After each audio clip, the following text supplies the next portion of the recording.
This is NBC Nightly News, Thursday, October 11th. Reported by John Chancellor with David Brinkley's Journal. Good evening. The matter of Spiro Agnew, who resigned as vice president yesterday, hung over Washington today like air pollution. No one, except perhaps the president, knows who will be chosen as Agnew's successor, and Mr. Nixon isn't saying.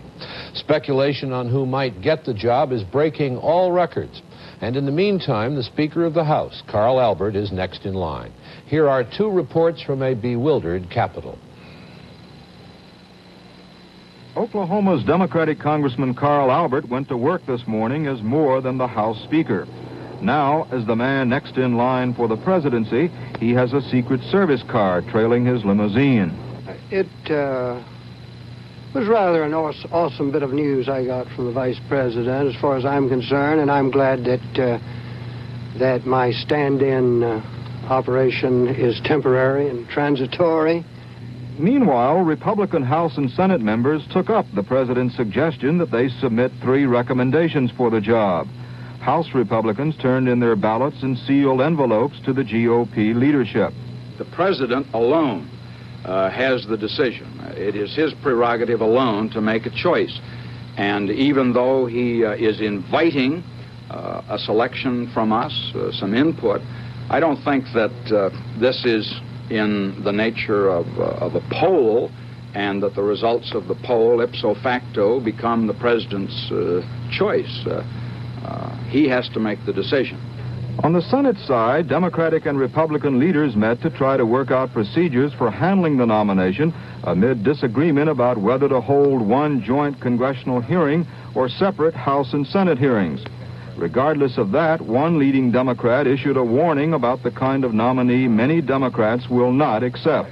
If the president is going to make a purely political decision and throw down the gauntlet to the Congress, we're going to have a Donnybrook.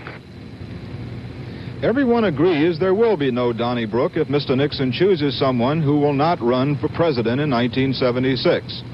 The one man regarded as unacceptable to many Democrats and Republicans is Texan John Connally.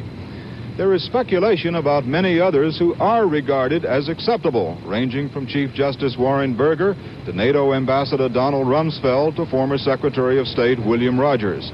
But the truth is, nobody here knows who it will be. Paul Duke, NBC News, at the Capitol. The man who does know who he wants as the new vice president is President Nixon, or at least it seems very likely that he has narrowed the list of nominees to just a few names.